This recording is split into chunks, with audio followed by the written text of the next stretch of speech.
Dear student, last class में हमने characteristics of operational amplifier के कंप्लीट किया। आज के इस वीडियो में हम देखेंगे virtual ground concept. Virtual ground concept जो है ये मोस्ट इंपॉर्टेंट पार्ट है ऑपरेशनल एम्पलीफायर का।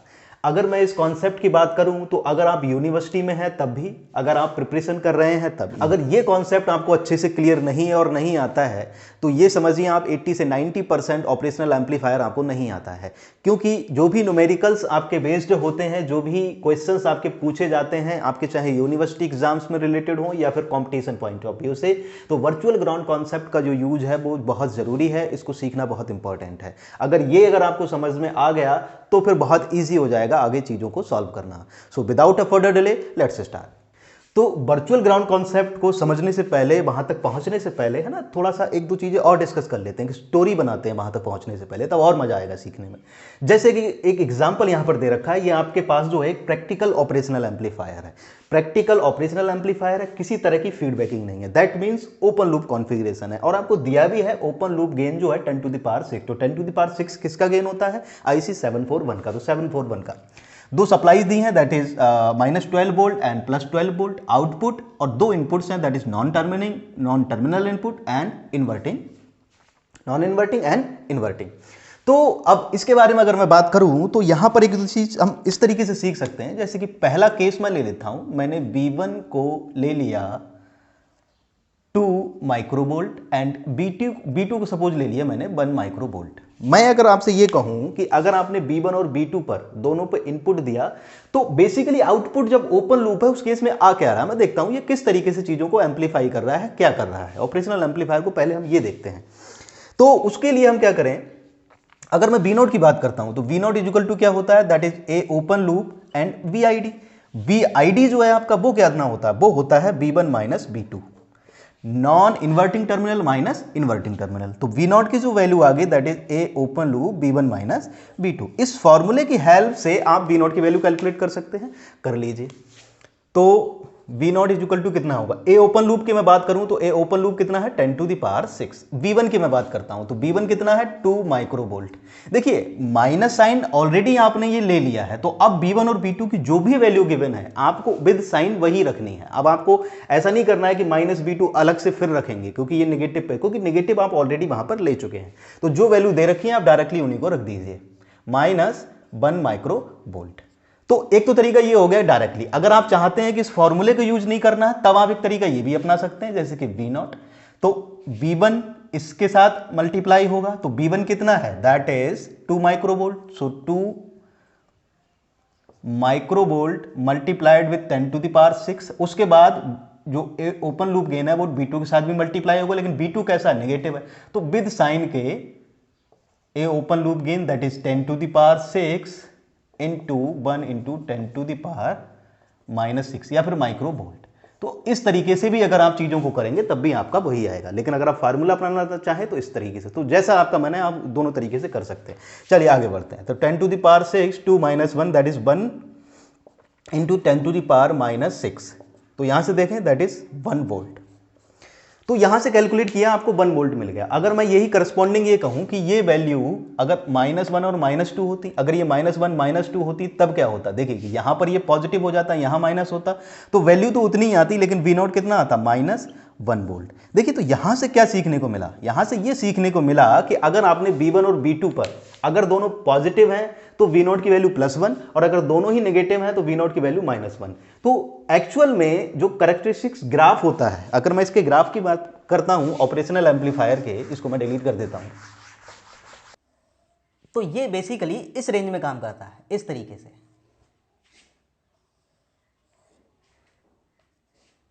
This is V0 versus Vi।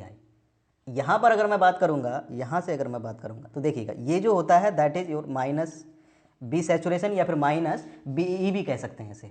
This is your +BCC। तो ये बेसिकली सैचुरेशन पॉइंट होता है। ये सैचुरेशन पॉइंट ये शो करता है कि आपकी जो इनपुट की वैल्यू है वो कोई भी हो, अगर इनपुट की वैल्यू पर आपका आउटपुट इस पॉइंट से आउटसाइड चला जाता है तो दिस इज क्या है, बी सैचुरेशन।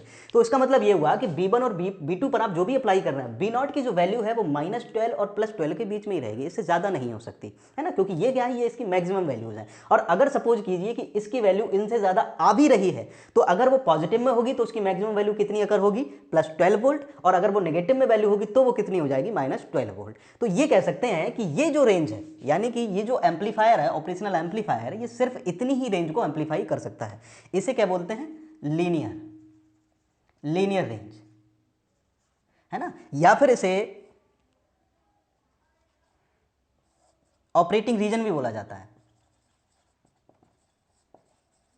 या फिर ऑपरेटिंग रेंज भी कह सकते हैं, ऑपरेटिंग रीजन या फिर ऑपरेटिंग रेंज। क्यों, क्योंकि एज एन एम्पलीफायर जो आपका ऑपरेशनल एम्पलीफायर है वो इसी रीजन में काम करता है। इसके बाद ये कैसा हो जाता है, सैचुरेशन रीजन में चला जाता है। अगर लार्ज पॉजिटिव वैल्यू है तो मैक्सिमम वैल्यू इतनी शो करेगा, अगर मिनिमम वैल्यू है, लार्ज नेगेटिव वैल्यू, तो मिनिमम वैल्यू को इतना शो करेगा। अगर मैं इस पॉइंट की बात करूं तो इस पॉइंट पे ये ओपन, ये कितना हो जाएगा, देखिएगा BI, तो BI की जो वैल्यू होगी यहां पर वो होगी +B set by A open loop, है ना। BID क्या होता है, देखिए इस तरीके से BID कितना होता है, B0 bye A open loop, यही तो होगा BID। अब BID ये पॉजिटिव साइड में है तो यहां पर ये वैल्यू कब आएगी, तब आएगी जब V0 जो है वो मैक्सिमम कितना होगा, +12 वोल्ट, या फिर B सेट पॉजिटिव। तो जब ये B सेट मैंने लिख दिया तो ये वैल्यू मैक्सिमम इतनी हो जाएगी। ऐसे ही BID की -B सेट जब लिखेंगे तो A ओपन लूप, ये जो वैल्यू होगी ये होगी। तो ये कह सकते हैं कि आपका B0 जो BI है, BI आपका इसकी और इनकी रेंज में होना चाहिए, तभी ये किस में काम करेगा, एज ए लीनियर रीजन की तरह काम करेगा, एज एन एम्पलीफायर की तरह काम करेगा। तो इस रेंज में अगर वो एम्पलीफाई कर रहा है तब तो वो एम्पलीफायर है, वरना नहीं है। तो अगर मैं इस केस की बात करूं तो आपको B0 कितना मिल रहा है, +1 वोल्ट B0, और जब आपने दोनों को निगेटिव लिया तब आपको कितना मिल रहा है, -1 वोल्ट। तो क्या इस रेंज में है, बिल्कुल है। तो ये जब माइक्रो वोल्ट में आपने लिया, माइक्रो वोल्ट में आपने इनपुट को लिया तो ये इजीली जो है इसे एम्पलीफाई कर रहा है। अब अगर मैं इसको वैल्यू को चेंज कर देता हूं, चेंज कर देते हैं,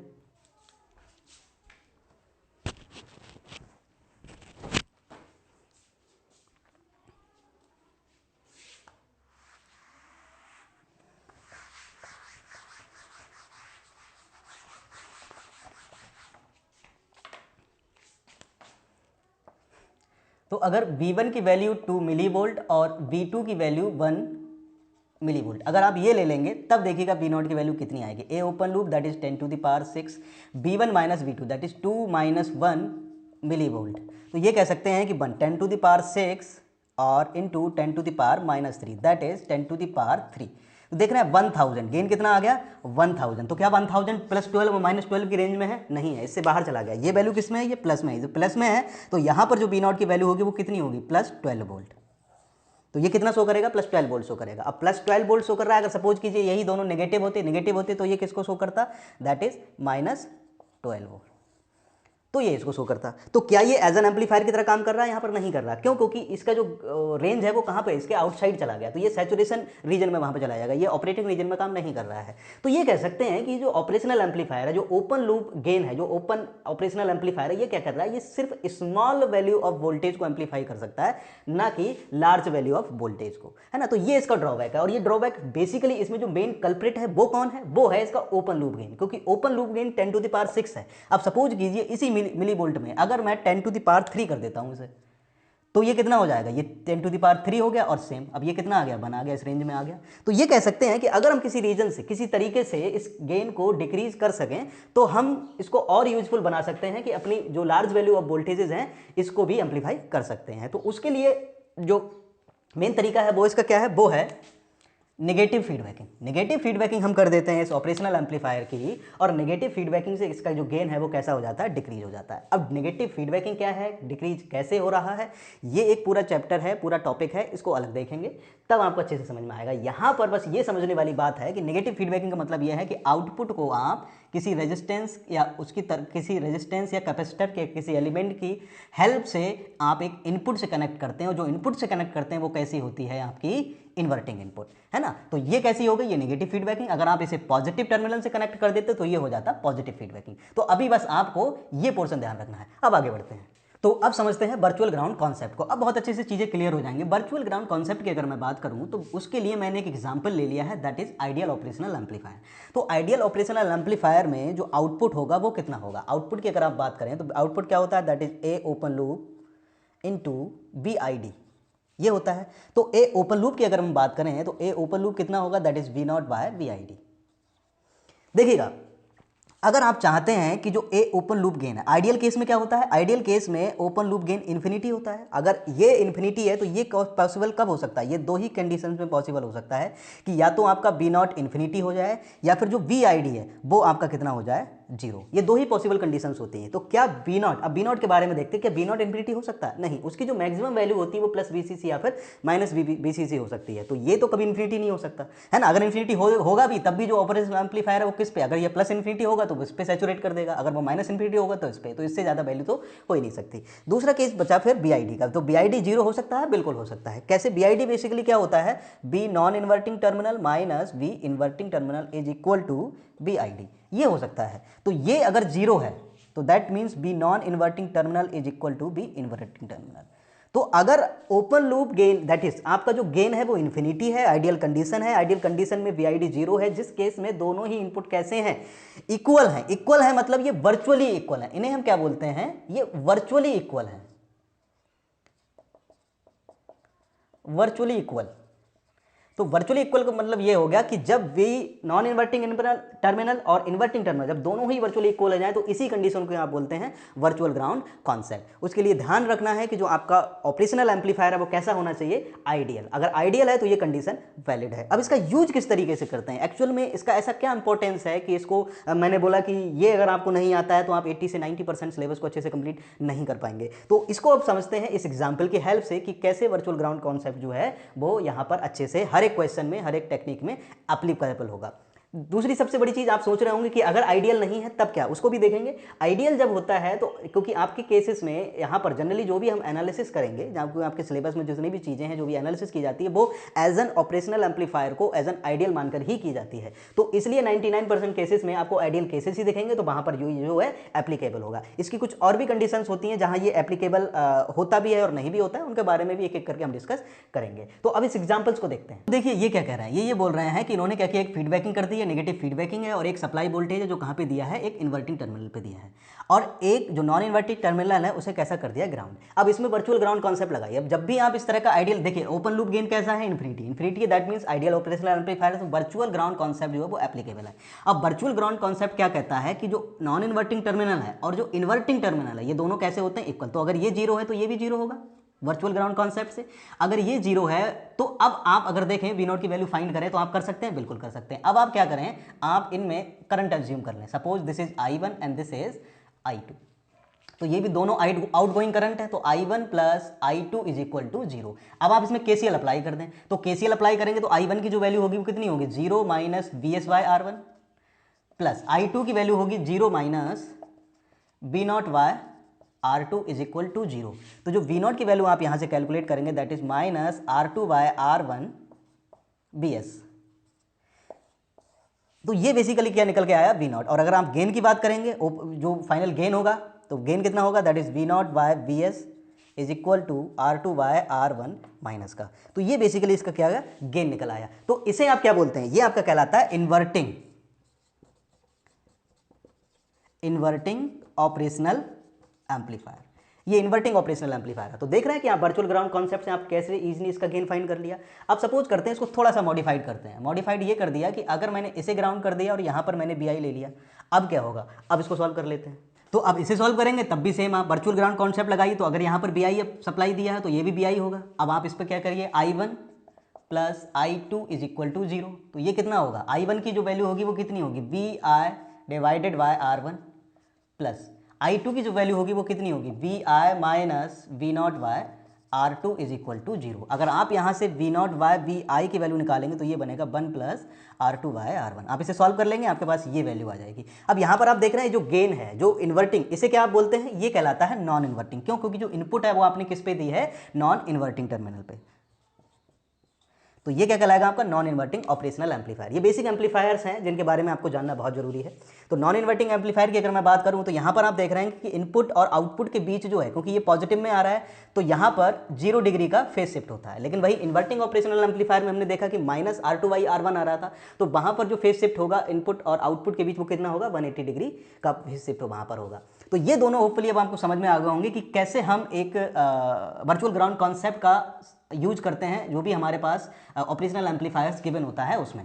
हो सकता है एक डाउट आपको यहाँ भी आ रहा हो, यहाँ पे हालांकि मैं बता चुका हूँ कि आप सोच रहे होंगे कि ये भी तो टर्मिनल है, यहाँ भी तो कोई करंट होना चाहिए। तो मैं आपको बताऊँ कि आइडियल का जब केस होता है तो वहाँ पर जो RI होता है वो कैसा होता है, इन्फिनिटी। तो RI अगर इन्फिनिटी है दैट मीन्स ये जो टर्मिनल्स है इसमें कोई भी करंट फ्लो नहीं होता, ये हम आपको बता चुके हैं ऑलरेडी। आई कैसा होगा, इस टर्मिनल्स में जाने वाला 0 होगा। तो दैट्स वाई हम जो भी करंट की डायरेक्शन चूज करेंगे वो इस तरीके से करेंगे। क्लियर है? तो होपफुली अब ये दोनों चीज़ें आपको क्लियर ही हो गई होंगी। तो अभी तक हमने जो केसेस देखे वो आइडियल ऑपरेशनल एम्पलीफायर के देखे और वहां देखा कि कैसे किस तरीके से वर्चुअल ग्राउंड कॉन्सेप्ट एप्लीकेबल है। अब मैंने एक दूसरा एग्जांपल लिया, यहाँ पर ए ओपन लूप आपको 10 गिवन है, दैट मीन्स ये आइडियल वाला केस तो नहीं है, ये कैसा है, प्रैक्टिकल ऑपरेशनल एम्पलीफायर है। और प्रैक्टिकल ऑपरेशनल एम्पलीफायर है तो जो वी नॉन इन्वर्टिंग टर्मिनल है और जो इन्वर्टिंग टर्मिनल है ये कभी इक्वल नहीं हो सकते। अगर ये इक्वल नहीं है दैट मीन्स आपका जो वर्चुअल ग्राउंड कॉन्सेप्ट है वो कैसा है, नॉट एप्लीकेबल।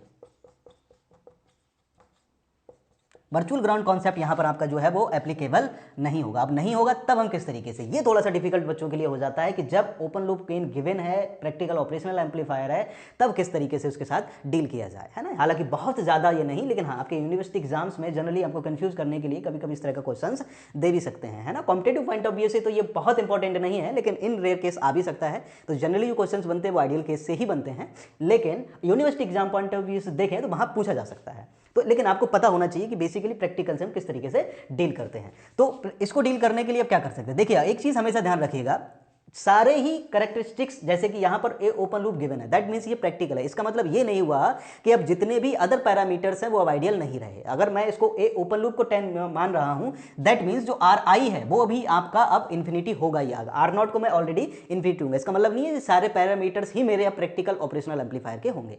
ये थोड़ा सा आपको ध्यान रखने वाली बात है। बस हमें क्या करना है, हमें ओपन लूप को डील करना है। तो अब सिंपल सी बात है, वर्चुअल ग्राउंड कॉन्सेप्ट तो एप्लीकेबल है नहीं, तो वर्चुअल ग्राउंड कॉन्सेप्ट एप्लीकेबल नहीं है तो बी नॉन इन्वर्टिंग टर्मिनल जो है वो तो आपको यहां से 0 दिख रहा है। अगर ये 0 तो ये तो 0 होगा नहीं, तो अगर ये 0 नहीं है तो मैं इसे V एज्यूम कर लेता हूं। तो अगर मैं V0 की बात करूं, देखिए इसको किस तरीके से सॉल्व करते हैं। तो हमेशा क्या कीजिए, V0 की जो वैल्यू होगी वो कितनी होगी, वो होगी A open loop into B non inverting minus B inverting. ये तो सभी जानते हैं। ओपन लूप कितना है 10 दे रखा है, B नॉन इन्वर्टिंग कितना है 0 माइनस B इन्वर्टिंग को आपने कितना ले लिया है B।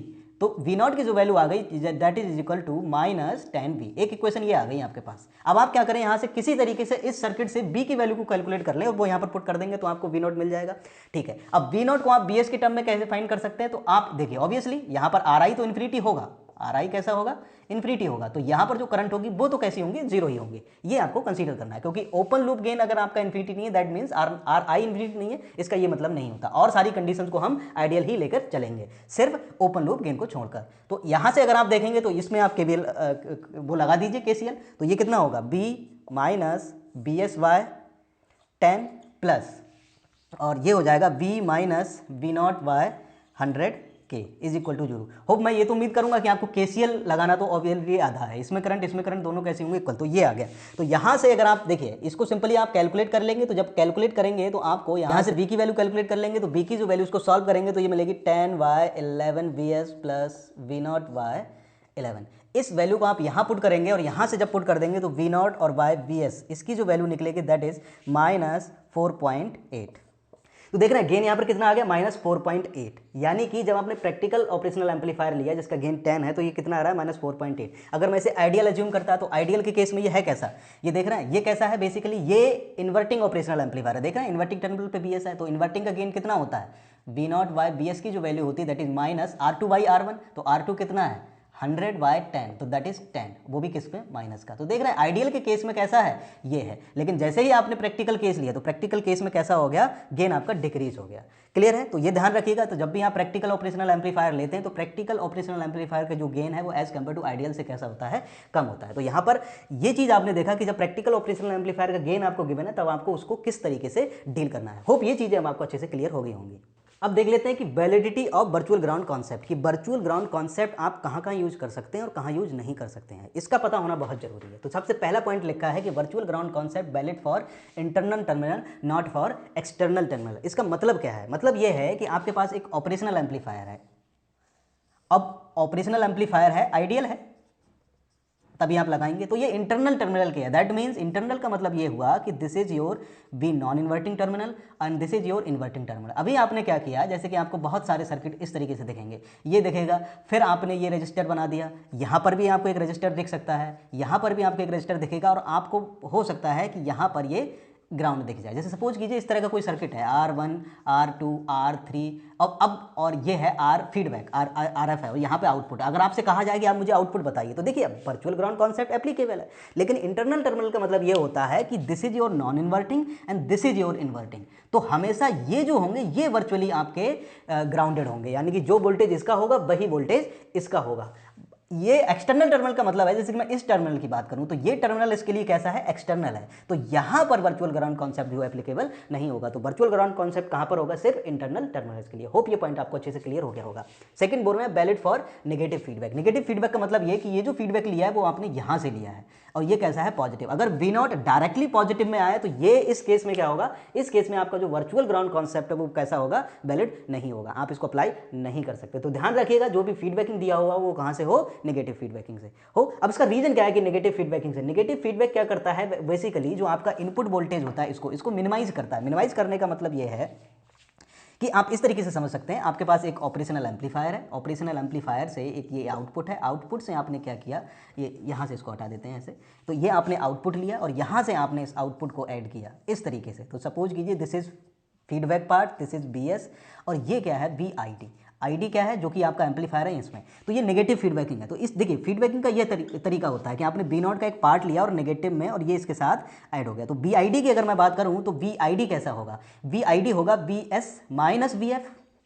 आपके पास जो इनपुट थी वो BS थी, अगर आप फीडबैकिंग नहीं करते तो ये V ऑफ F जो फीडबैक यहाँ से आ रहा है वो नहीं आ रहा होता, तो VID की वैल्यू कितनी होगी, BS होती। लेकिन यह जो जैसे ही नेगेटिव फीडबैकिंग किया तो आपने क्या किया, BS माइनस VF, यानी कि अब जो सप्लाई वोल्टेज है वो माइनस VF हो जाएगी। दैट मीन्स जो VID है वो कैसा हो गया, डिक्रीज हो गया। डिक्रीज होने का मतलब यह है कि VID must be 0 for virtual ground concept. वो तभी एप्लीकेबल है जब VID कैसा होगा, 0, क्योंकि VID क्या होता है, V non inverting minus V inverting, that is equal to 0। तो ये दोनों बराबर कब होंगे, जब ये 0। तो नेगेटिव फीडबैकिंग से हम इसे 0 कर सकते हैं। तो that's why way can say कि नेगेटिव फीडबैकिंग में आपका जो ऑपरेशनल एम्पलीफायर यानी कि जो वर्चुअल ग्राउंड कॉन्सेप्ट है वो एप्लीकेबल है। लेकिन अगर मैं यहीं पॉजिटिव फीडबैकिंग की बात करता तो यहाँ पर ये प्लस हो जाता। तो पॉजिटिव फीडबैकिंग, तो अब ये VID कैसा होता है, इस केस में इंक्रीज हो रहा है। तो जब ये इंक्रीज हो रहा है तो क्या ये कभी भी 0 हो सकता है, नहीं हो सकता। तो इसीलिए मैं कहता हूँ कि पॉजिटिव फीडबैकिंग में ये वैलिड नहीं है, नेगेटिव फीडबैक में हम वर्चुअल ग्राउंड कॉन्सेप्ट को अप्लाई कर सकते हैं, ठीक है। और थर्ड जो पॉइंट है, दैट इज सॉरी ये थर्ड था, ये फोर्थ पॉइंट है। फोर्थ पॉइंट है not valid for open system like comparators, है ना। तो ओपन सिस्टम्स होते हैं कुछ, अब कंपेरेटर्स जो हम आगे पढ़ेंगे तो उसमें भी ये वैलिड नहीं है। तो नेक्स्ट लेक्चर जो होगा वो हमारा कंपैरेटर, वोल्टेज फॉलोअर,